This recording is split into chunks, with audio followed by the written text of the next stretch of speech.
What's up, fellas? First I want to thank everybody, man. I'm mind blown by how you guys have been liking, subscribing, sharing this podcast, man. It's really building a great community, safe place for men, man, to heal and be. So I'm really thankful, man, to all of you. I want to say that to you. Thank you for being part of this community, and thank you for helping me build a community where men can heal and grow, and then ultimately make changes in the society around them. So thank you, everybody. I want to start a series again about emotional fitness. I played high school ball. That's as far as I went. Some of y'all played college ball. Some of you guys played professional, whether it was baseball, football, boxing, whatever the sport was. One of the things that was important was being in shape, right? And I knew on Friday nights when I played high school ball, the days I ate whatever, the weeks I ate whatever and dogged it. And I would hear my coach yelling at me, Christian, you being lazy, you dogging. And I knew that. He knew it. I knew it. Another thing that was happening was I was costing my team at the times I wasn't in shape. I was a lineman, so to get pushed back on the line. I also played defensive lineman, so to not be able to push forward because you're out of shape, you hurt the team. You hurt the whole operation because you're out of shape. And we know that with our physical shape, as a young guys, even some of you older guys now, you still asking how much can you lift, bro? How much you bench, right? It's all about this physical look. It's all about this physical fitness. And I think sometimes, many times, I think too many times, because many times what we're finding is that we're paying so much attention to our physical fitness and we're not paying enough attention to our emotional fitness and our soulish fitness. The soul is made up of the mind, the will, and the emotions. See, all of that has to be fit in order for you to operate well the way you really want to. And I'm going to give you some key points today because I think with us, with men, we need solid how to, because we don't deal too much in feelings. We have feelings, but in order to really change, we want to look at how to's. So I'm going to give you 3 how to's on how to really start working on your emotional fitness. And I want to say this to you. The reason it's important, man, because a lot of times you get tired of you. You get tired of not understanding you. You get tired of not understanding why you operate the way you do.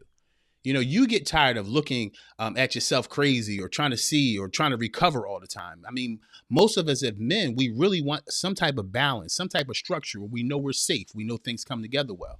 And so let me give you some keys, man, because these are some notes I took earlier as I was thinking about you all. And this would be a 3-part series. So I want to deal with different parts because this is very important. That mental health and wellness is very important for us, man. And it cannot be ignored. When I look at some of the suicide rates and things, it's such a large number. When you look at the number of people, 70% a lot of times of the number of people who take themselves out of this world are men. So this thing can't be ignored, but so much. I'm going to use this time, man, on my show to really speak with you and talk to you. And don't think that mental illness is a person sitting in a hospital on a medicine or a person in some type of white room or padded room. No, a lot of times we push mental illness off to that. But it's things we deal with every day that challenge our mental wellness, leading us to mental illness. It's the things we ignore. It's the things that we don't talk about. It's the things we just shake our head and keep on moving on. It's the thoughts you wake up in the morning with. It's the thoughts you drive to the job with.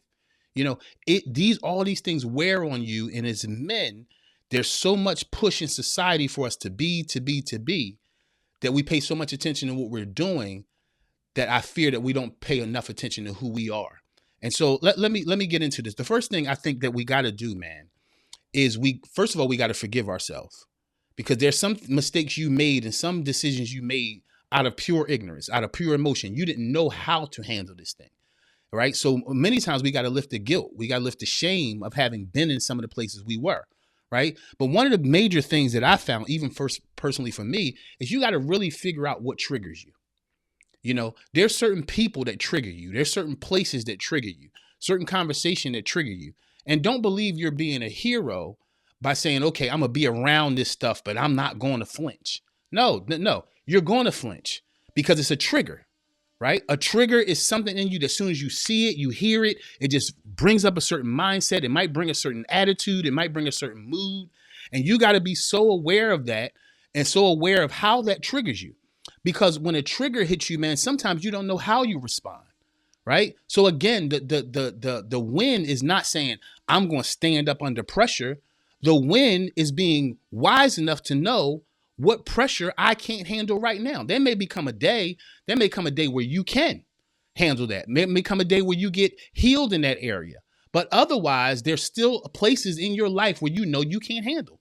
You know there's certain people you can't be around, right? There's certain family members you can't be around. There's certain friends you can't be around. There's certain areas you can't be around. Certain things you can't take in because of how it affects you. And remember this, sometimes you won't have an emotional response right away or to the person or to the situation, but you will have an emotional response within that your body feels, right? Your body will feel that feeling, and you know that you have gone through something just by being in those environments. That's why I always say on most of my podcasts to you guys that it's more important to know you than to know anything else. It's more important to understand you than to understand your children, understand your wife, understand your job, because you are the one that has to operate in all these arenas. And if you don't understand you, you'll get lost in all these things, or you'll get lost in serving all these things and be emotionally broken. But as long as you're working ahead, you don't realize how broken you are. So you got to recognize the things that bring the emotional, a bad emotion out of you, right? Identifying these things help you control yourself. Check out my podcast from this morning, right? The man who can control himself is the man who really can succeed, right? It's about controlling yourself, right? And recognizing what my triggers are. The second thing you really got to do is track your emotional patterns. Track your emotional patterns. You got to know when something's coming on. You got to know when a feeling's coming on. Let me be real frank with you. When you were a baby, you didn't know. You knew you were pooping or you knew you were peeing. You knew something was coming out of you. But that's why you had potty people. Your parents would potty train you to be able to know the feeling before it came, so you don't make a waste upon yourself. Are you following me? Right? The training was to get your mind and your body knowing that I have this feeling. Let me run here to control it, or let me run here to do it so I don't make a mess of things, right? It's the same thing with our emotions, gentlemen. You can't sit in a place being totally unaware of your buttons, being totally unaware of what's going to throw you off, being totally unaware of your emotional patterns, because then you will find yourself out of control, all because you weren't willing to pay attention. Okay, this is how this happens. I got this feeling coming on. I'm getting pissed off. Let me walk away, right? Even the scriptures, for some of you married gentlemen, you know, sometimes it ain't good to hang in there and sit there and try to make a point with your wife, right? My dad used to tell me, don't ever argue with a woman. You're going to lose every time, right? The Bible talks about the times where a man has to walk out. In fact, it says not only does he walk out his house, it said it's better to be on the roof of the house than to be in the house with a cantankerous woman. In other words, that man knew, man, this thing is driving me. I'm about to get out of control. This thing is pressing me too much. And so he goes somewhere where he can get control of himself so he doesn't make a waste of the situation. Are y'all following me? And so number one, identify your emotional triggers. I know the people, places, and situations that throw you off. Number two, track your emotional patterns. Pay attention to your reoccurring feelings. This thing keeps on coming back. That means it needs to be dealt with. That's your spirit bringing it back to you so it won't drive you, but you can deal with it before it begins to drive you, right? Check yourself. I was talking about this on another podcast. I think it's very important. Have a consistent time where you are relating to yourself, talking to yourself, seeing where you are. It's very important. And you know, like I know, when other people ask you, especially women, you'll say, oh, I'm good. I'm straight. You know, there has to be a place, because you're not always good and you're not always straight. There has to be a place where you can converse with yourself, even if it's to get clarity on how you're really feeling.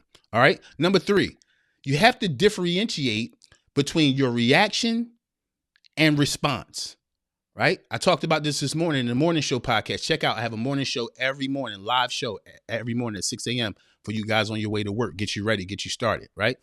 But what happens is, if you don't pay attention to your reaction versus your response, you'll live in an impulsive way, right? There's so many people that have done some disastrous things, and they weren't disastrous people, but it's that they were impulsive and they moved before they can think about it. And next thing you know, they put themselves in a situation because they didn't know the difference between reaction and response, right? When you just respond to the thing, that means you put no thought in it. You respond emotionally, right? You responded emotionally. You responded quickly. You responded based on how you felt. And most of the times when you do that, it costs you everything. It costs you more than you want to pay, right? But when you go in and you react to something, right? When you go in and you react to something, then you realize, okay, let me think through this. Let me think through this so I can get this right. Listen, that's the duty of man, right? Because we're too powerful to just do stuff. What we do without thinking can cost a nation. What we do without thinking can cost your entire family. You got to understand your power, man. You got to understand your power. Even when you're broken, you're powerful. Because if you do something out of your brokenness, it can break everything. See, we got to know ourselves to really fall in line with this. I'm at my 10-minute point, and I don't really want to carry these long. I'll do a part 2 and part 3 to this, but we have to work on our emotional fitness, right? And the first 3 parts I'm giving you today is identify your emotional triggers. Identify the people, places, and things that tear you apart. Number 2, track your emotional patterns. Know when you're ups and know when you're down. Know when you're losing it. Know when you're getting better. Track how things make you feel. You'll understand yourself better. And number 3, differentiate between reaction and response, right? Don't just respond because you feel, right? You want to react to something based on wisdom, knowledge, and understanding. The man who controls himself is better than the strongest city. Thanks you for listening to me, guys. Check out part 2. It's on one of these shoulders. It'll pop up. All right, guys. No fear, no shame, no compromise. Be great today. Yesterday is history. Tomorrow's a mystery. You got right now. Do well with it. Peace.